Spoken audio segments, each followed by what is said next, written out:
Bonjour tout le monde et bienvenue à notre réunion de midi.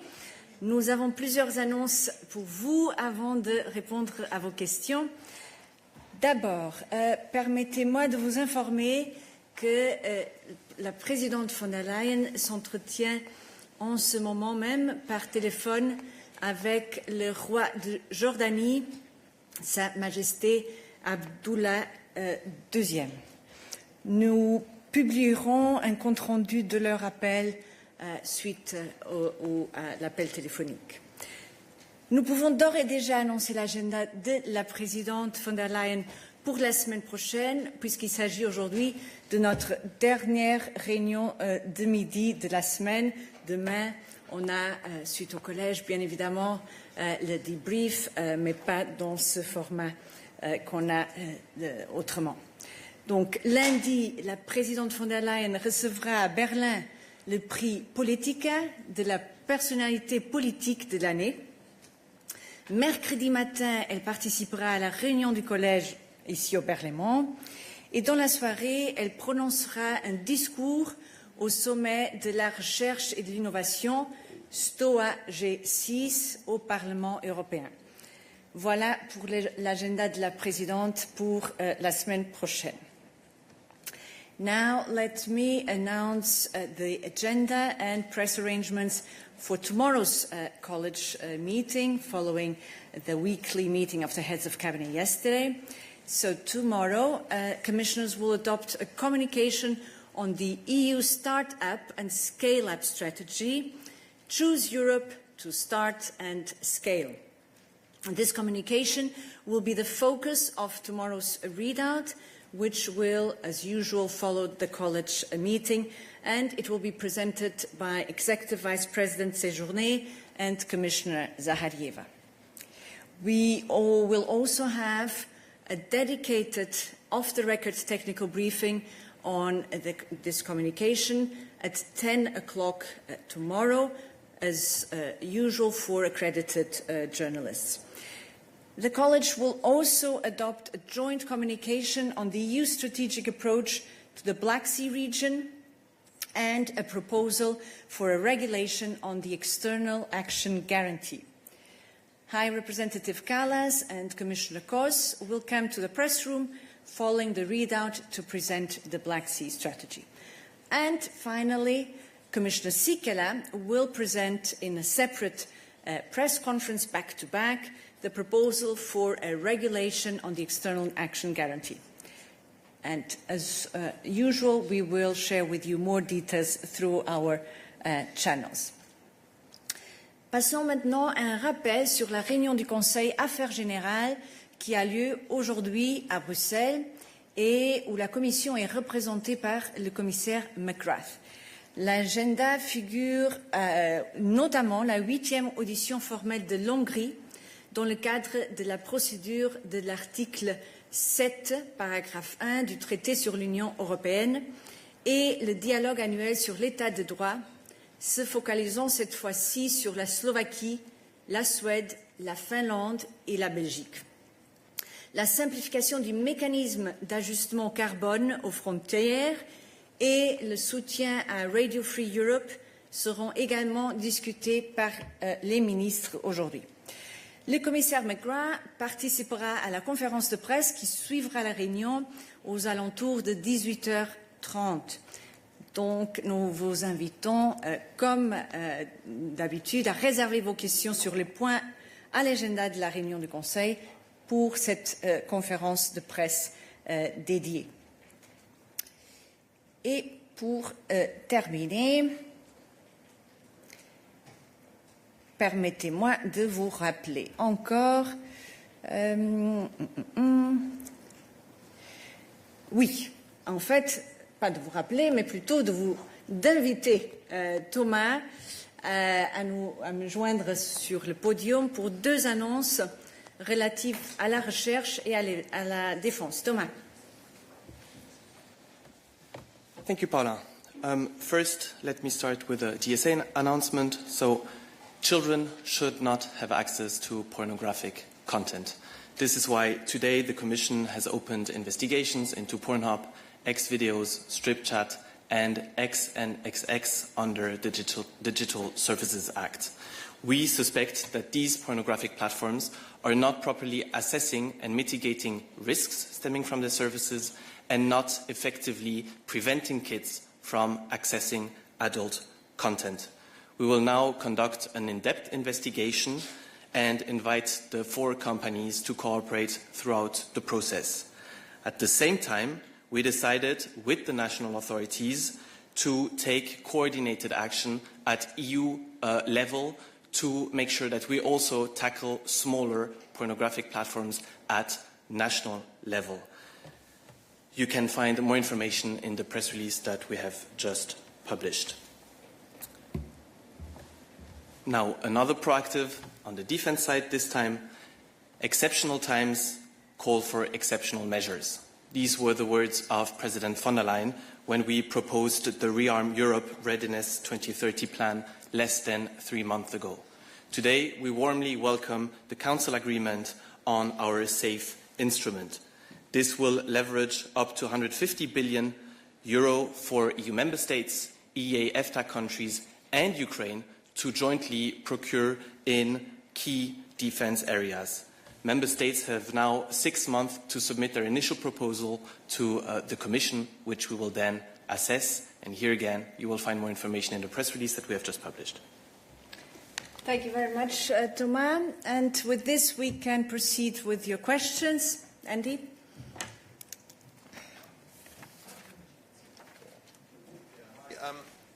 Andy Bounds, Financial Times.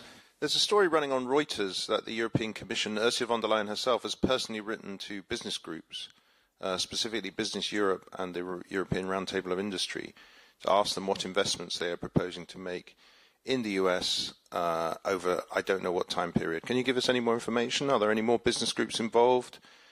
And is she seeking merely public information or announcements that are not yet public? Thanks. Yes, all of you can come in on this question.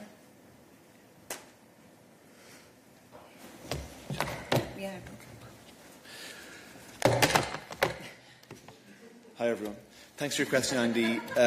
We don't comment on internal procedures, so we can't say any more, unfortunately. Thank you. Yes, please. Hi, Gina Smilik with the New York Times, also for Olaf. I wonder if you can tell us any more about Commissioner Šefčovič's call with Howard Lutnick yesterday, and just I wonder if you could tell us a little bit about whether the strategy the EU is taking to these trade talks is changing at all in light of the 50% application and then removal. You know, has anything changed meaningfully from last week when it comes to what you're offering the Americans? Thank you for your question, Gina. We're not going to, at this stage, offer any further comment on the ongoing talks, nor on the call yesterday between Commissioner Šefčovič and his American counterparts, Secretary Lutnick and Ambassador Greer. But Paula made clear yesterday that the intention is to really intensify talks at technical level in the coming days and weeks, and on that basis we will continue to engage meaningfully. As regards the EU strategy, I would say that it has not changed, in the sense that we've said all along that we want to find negotiated outcomes with the US that would allow us to avoid the mutual pain of tariffs and instead find mutually beneficial agreements. That's very much the approach, and that is our top priority at the moment. Exactly, and it's to be seen within the context, as Olaf said, of the fast-tracking of the trade negotiations as agreed between President von der Leyen and President Trump last Sunday. Other questions to Olaf? No? Then let me just check. No? We can change topic. Vitaly? Thank you. Vitaly Sizov, UATV Freedom. I have a question on Russia-Ukrainian negotiation. Today, Turkish minister is visiting Moscow. It's expected that he will visit Kyiv. President of Russia, Putin, said that he is preparing some memorandum. Last week, Ukrainian President Volodymyr Zelensky claimed that Russia should prepare this memorandum faster, that they are slow. It's some memorandum of peace settlement or ceasefire. Do you know something about this memorandum? And from EU side, what this memorandum of peace negotiation or ceasefire should include from the view of European? Thank you. Thank you, Vitaly. Anita. Thank you, Vitaly. So regarding the visit of the Turkish Foreign Minister, our position is clear, as throughout expressed with all our partners. Every effort in bringing peace and as a first step towards a ceasefire is important, and negotiations are welcomed. Ukraine's independence, territorial integrity and sovereignty must be respected. It is also for Ukraine to decide in terms of the next steps and actual decisions in this regard. On our side, we are in close coordination, and of course, we are supporting Ukraine throughout.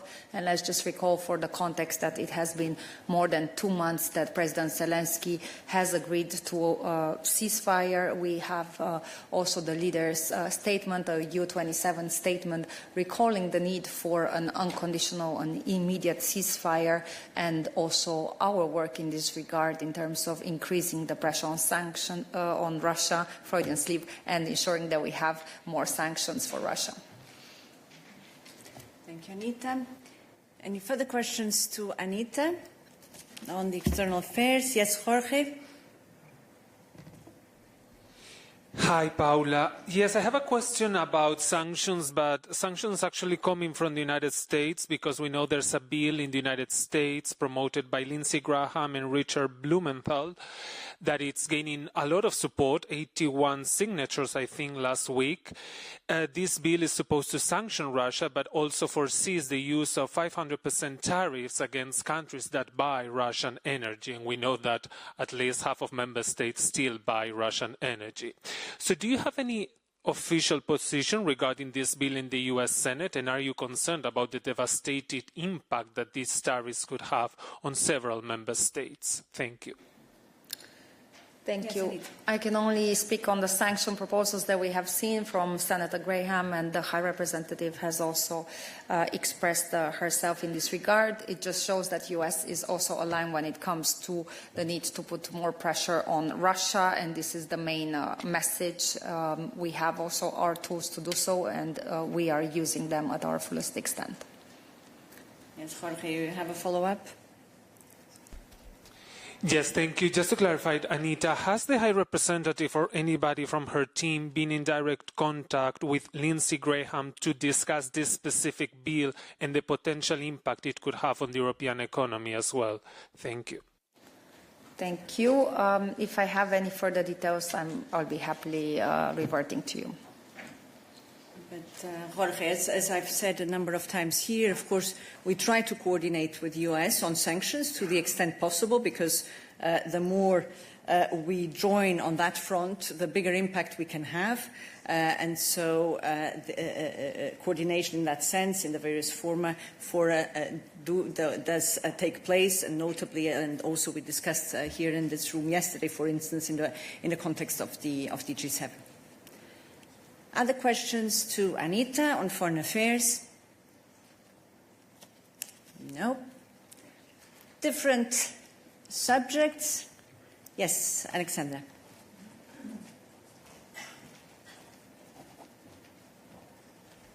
Thank you, Paula. On the SAFE regulation, one question for you and one for Thomas. For you, I have the question regarding the letter sent by European Parliament President Roberta Metsola at the beginning of May. My question is, have the legal service of the European Commission responded to that letter? And in any case, if the European Parliament insists on the request for a voting on the SAFE regulation, whether there are concerns regarding a delay on the implementation of the SAFE regulation. And should I continue with Thomas? And Thomas, specific member states, Greece and Cyprus, have requested for additional safeguards regarding the participation of third countries and especially of Turkey? Were these provided by the European Commission? And could you elaborate a little bit more about the next steps regarding the national plans? What will these entail regarding the member states? Thank you so much. Thank you, Alexandra. So on the letter, and we had indeed also already the occasion to reply to this here. So we put forward a proposal based on the Article 122, which does need to meet a number of criteria, and we're fully persuaded that the criteria are met so as to be a legal basis for this proposal that we have put forward. On other elements, Thomas? Thank you, Paula. Yes, let me maybe clarify a little bit on the participation also when it comes to third countries. So on the general rule is that there is a Buy European clause in SAFE, meaning that up to 65% of the components of a product that is jointly procured need to come from the EU, EA/EFTA countries or Ukraine. Now, all third countries can participate up to a maximum of 35% of the components of a product. Now, how can you upgrade from 35 to 65%? There are two conditions. First, you need to be a potential candidate country, a candidate country, or an acceding country, or you should have had signed previously a security and defense partnership with the European Union. If that first condition is met, you can then sign a specific bilateral agreement that would associate you to SAFE. Now, on certain concerns raised by member states, we already took them very seriously already when we offered and when we proposed SAFE. And Article 16 is very clear. This third country participation, without naming any country, but in pure theoretical terms, can be restricted if a third country is posing a direct threat to the defense and security interests of one member state or the entire European Union. Thank you, Thomas. The national plans, yes. Yes, apologies. On the next steps, so now member states have 6 months to submit their initial proposals and plans to the Commission, which we will then assess. Following the assessment, the Commission then has the possibility to issue a first initial payment to launch and to start these joint procurement projects, going up to maximum 15% of these initial requests. And then every 6 months or twice a year, member states have to submit plans how these projects evolved, and these can always then be associated with another payment request. Thank you, Thomas. Yes, still to Thomas, there in the back. Hi, Thomas. Alice Steiner, Euronews. For the second bilateral agreement, is there any way you could tell us how many countries have already expressed an interest in joining, in striking that second bilateral agreement? And if you could comment on timeline, what you think is realistic, for instance, for the UK in order to strike that agreement? How long do you expect the negotiations to take? Thank you. Bonjour, Alice. Hard to prejudge, and I wouldn't commit here from this podium on any specific timeline. Now, on potential candidate, obviously we have just signed a defense and security partnership with the UK. We have signed already such partnerships with like-minded partners, be it South Korea, be it Japan, be it Moldova. So, of course, this is an interesting instrument where we will definitely collaborate with our like-minded partner who wish to join. And yes, I cannot commit, as I said, from this podium now today on potential timelines. Other questions to Thomas with Maria.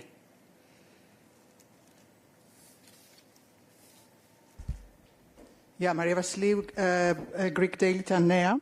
Just a short follow-up on the SAFE regulation.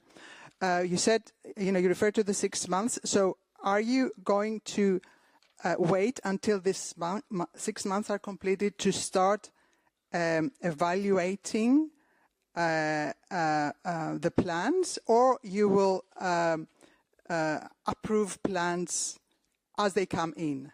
That was my first question. And just to make clear and follow up on my colleague Alexandra's question, so apart from Article 16, no other guarantees have been provided to Greece concerning the safe regulation and the participation of third countries. Thank you.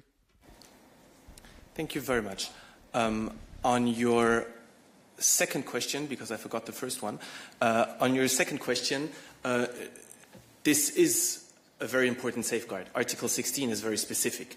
So again, if the security interests of one member state or the entire EU are at stake or threatened by a third country, then we will indeed assess when time comes to it or when this is the appropriate moment. We will assess then on a case-by-case basis how serious this threat is and how this would potentially impact potential joint procurement and participation of third countries. So voila, this was taken very seriously, and the Commission of course remains fully committed to that, and the Council have just agreed to our proposal. Now, if you can please remind me on your first question. Oh yes, no, indeed, yes, 6 months. Thank you, Paula.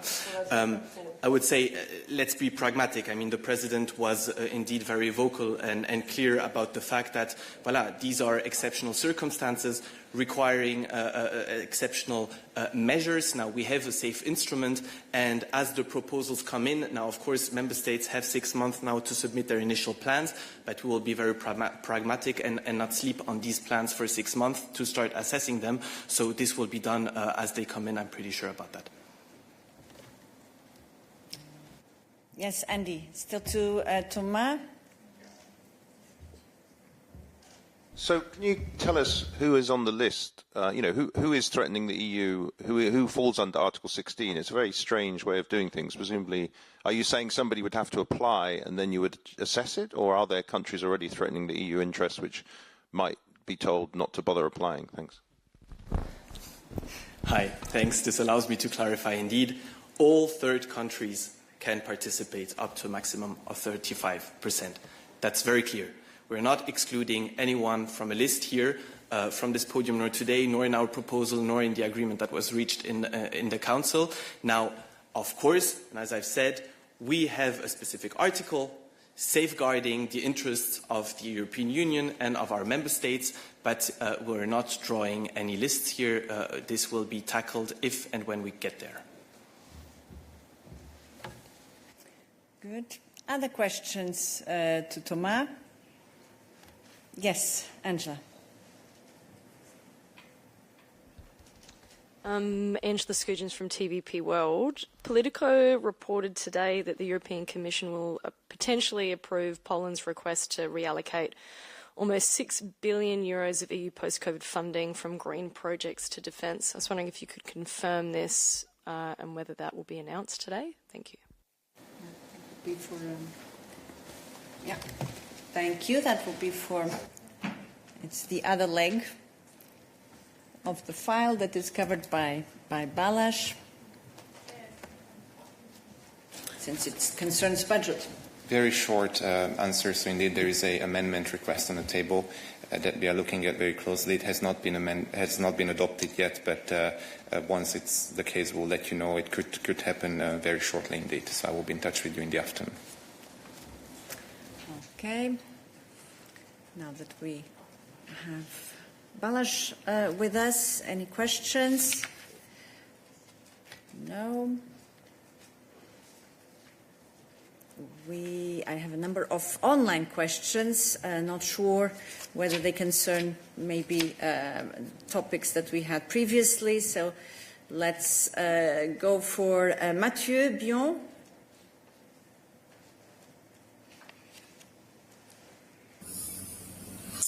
Oui, bonjour, vous m'entendez? Oui. Oui, c'était sur SAFE. Je voulais savoir si la Commission avait répondu à la lettre de la présidente du Parlement sur la question de la base juridique que le Parlement conteste.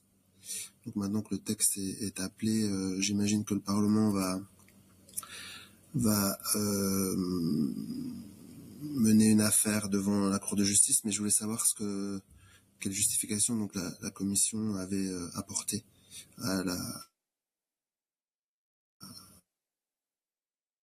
au choix de cette base juridique. Oui. Oui, Mathieu. Donc, c'est la même question qu'Alexandra avait posée avant. Donc, je ne peux pas te dire si la réponse est sortie.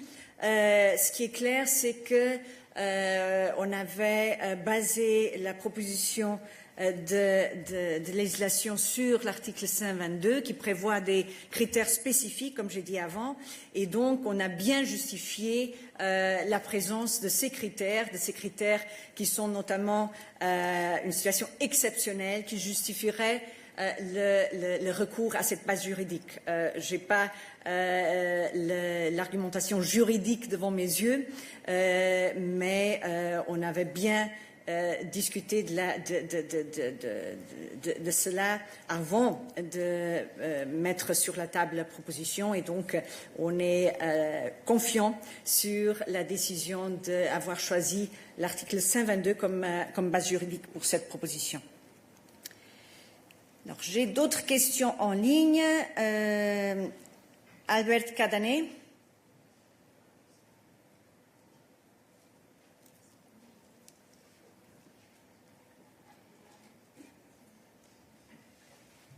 Albert? Oh, yeah, sorry, now. You can hear me well, right? Yes. Yeah, sorry. This is a question for Balázs. It's Albert Cadanet from the Catalan News Agency. So my question was if there are any updates on the report that the European Commission is elaborating when it comes to calculating the cost of Catalan, Basque and Galician being an official language in the EU, especially now that we are discussing this topic in the General Affairs Council. And if there are not any advances made, when are we going to expect a result, knowing that we still have only figures based on the Gaelic case?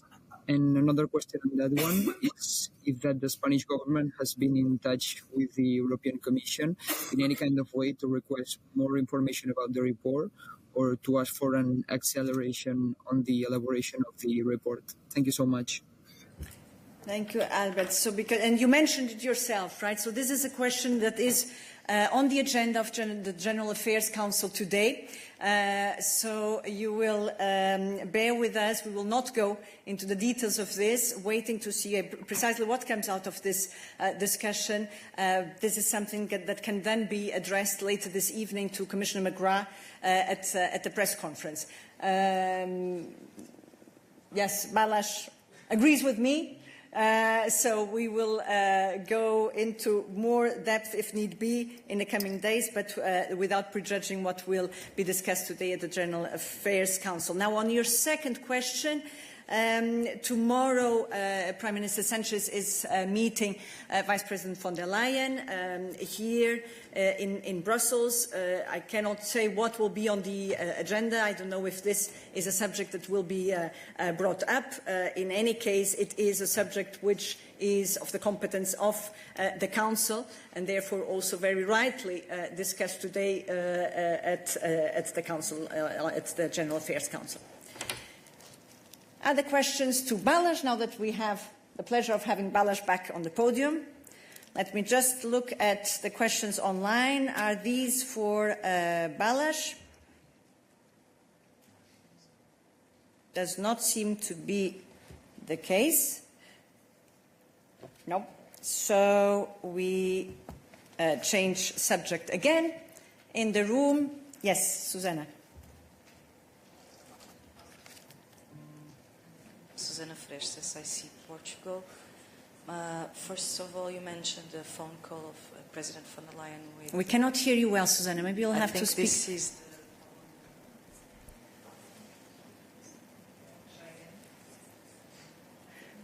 Just also for our interpreters, it's important.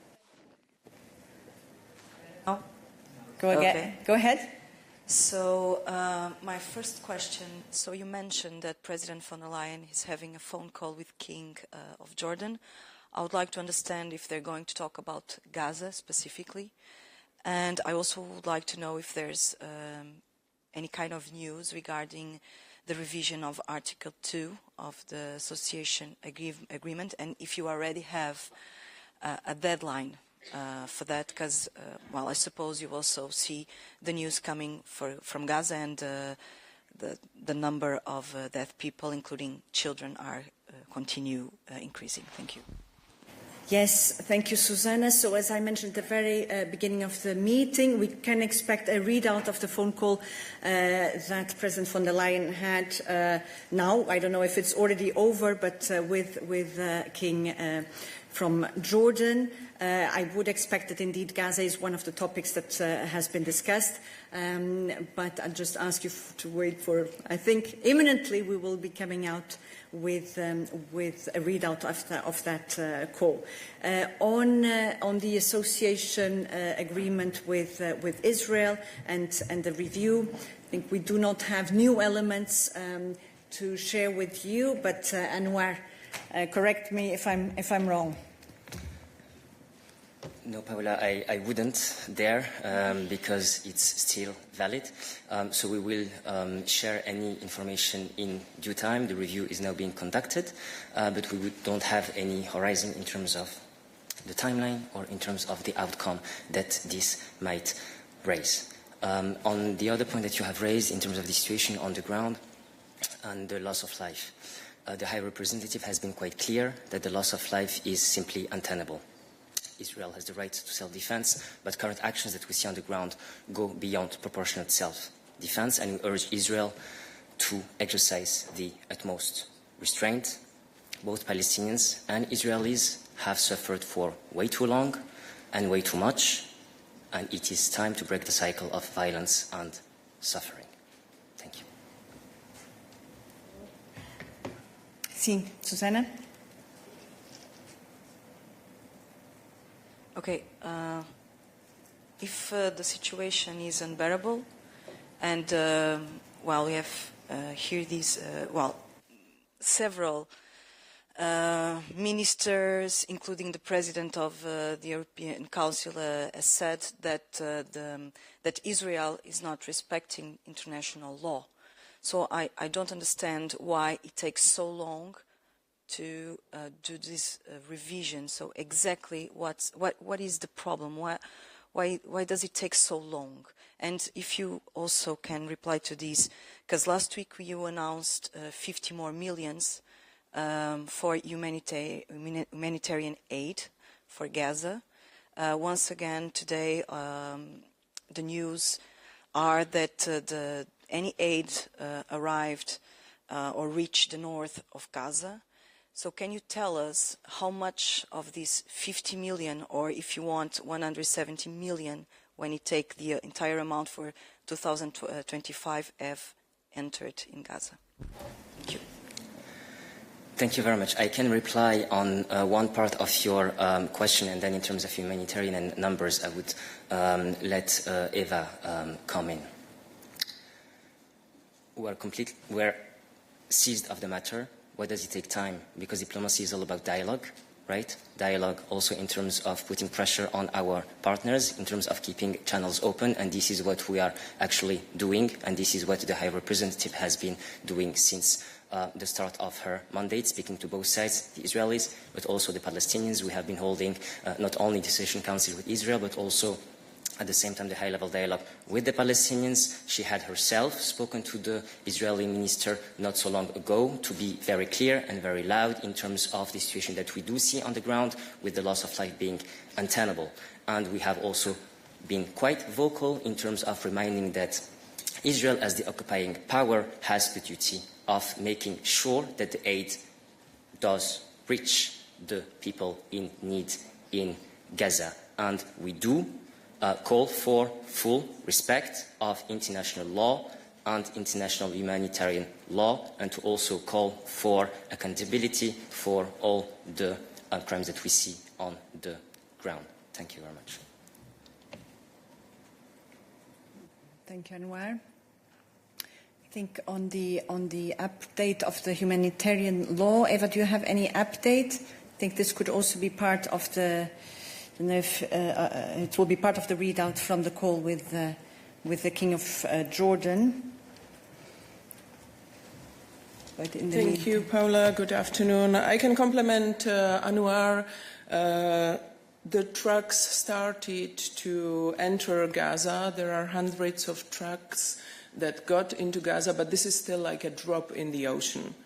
And why? Because we need really an access, and we need to deliver our aid to the people in Gaza, given the fact that for 2 months they were starving. There are children facing diseases and even death. And we need the international humanitarian law to be respected. This is the basis of our principle, and this is the basis of our humanitarian aid. We work with the partners because our humanitarian aid is never distributed via governments. We always use either UN partners or NGOs.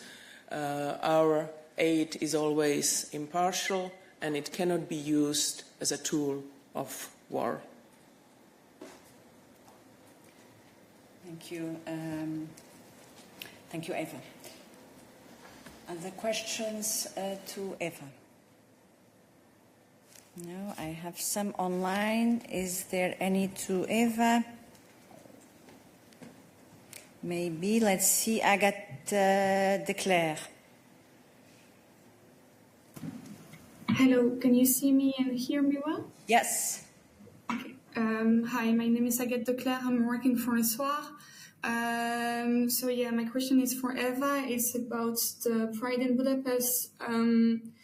Yesterday, there was the first official interdiction of a march for LGBT rights planned for the 1st of June. It's the first time that the law from March and April effectively are used to limit the right of peaceful assembly. From what I understood, the Commission has until today to activate an interim measure in order for the Pride organizers to ask the police if they can plan the event on the 28th of June. So my question is the Commission planning to activate this interim measure? Thank you. I am not aware of any deadline that would be today on activating the interim measures. I can also refer you to the doorstep of Commissioner McGrath in the Council, and there will be a press conference later on after the General Affairs Council. Regarding the Pride, I already said here yesterday in this press room that the freedom of assembly is obviously a cornerstone of our democracy, and this is something what should be championed around the EU. Thank you. And as said, for this, maybe more at the press conference this evening with Commissioner McGrath, since this is also a subject that is being discussed in the Council. Other questions to Eva? No? Then we change topic. Yes?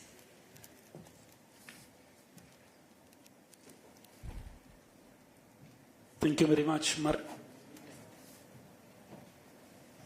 Thank you, Marco Bresolin, La Stampa. I would like to come back on Gaza, because it's been a while that we have heard any public statement from President von der Leyen on the situation on the ground.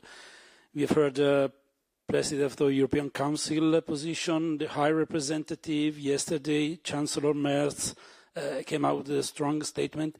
I would like to ask you, Paola, what's the personal view of President von der Leyen on the developments on the ground? Thank you. Thank you, Marco. Well, needless to say that President von der Leyen is very much concerned with the situation, with the seriousness of the situation in Gaza. This is also part of the context in which she is speaking to King of Jordan, given also the role of Jordan in the region.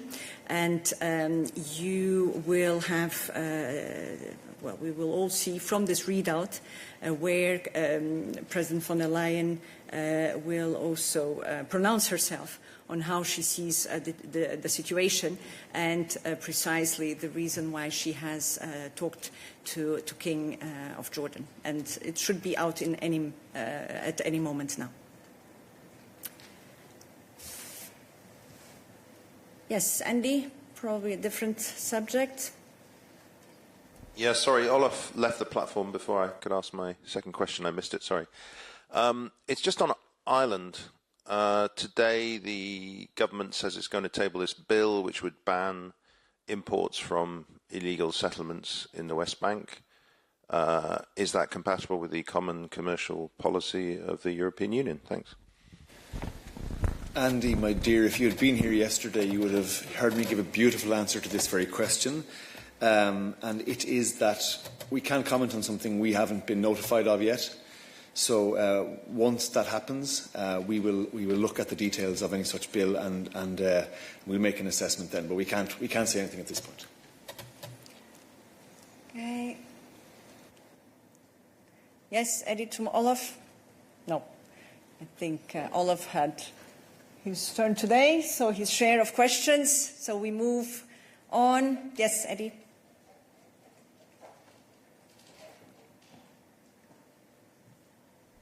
Thank you. What will the President discuss with the Prime Minister of Spain tomorrow? I honestly haven't seen any agenda for the meeting yet, so I cannot tell you more about it. But let's see what comes out of it, and then we'll be able to tell you what was the outcome, what was discussed. So we'll wait until tomorrow on this. Yes. No.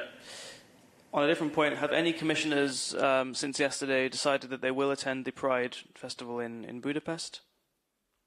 Can I look to Eva, but I don't think we have any news on any participation from any commissioner at the Pride Parade. No. Other questions?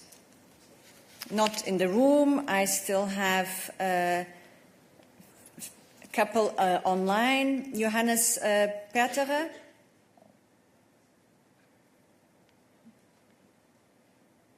Yes, hello, this is Johannes Perterer from Austrian National Television. I just have one more question for Thomas about the investigation into the porn sites, because it was said that there should be a EU-wide age verification app by the summer. And I was just wondering how is that app actually going to work? And my specific question is basically, will you sort of propose the sites to use this app in connection to getting onto the site, or how will that work exactly? I'm just curious about that. Back to Thomas. Guten Tag. Yes, this allows me to clarify first on the investigation that we have opened today.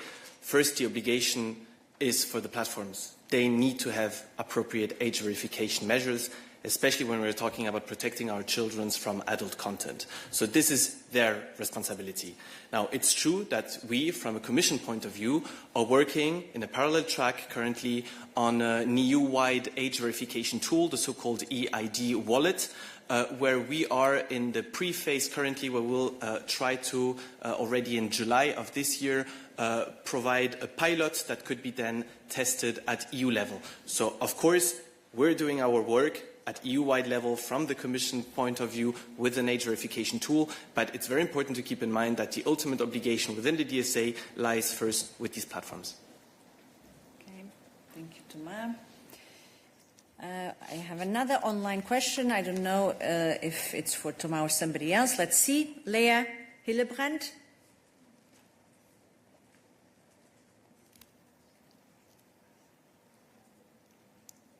Leah, can you hear us and can you connect?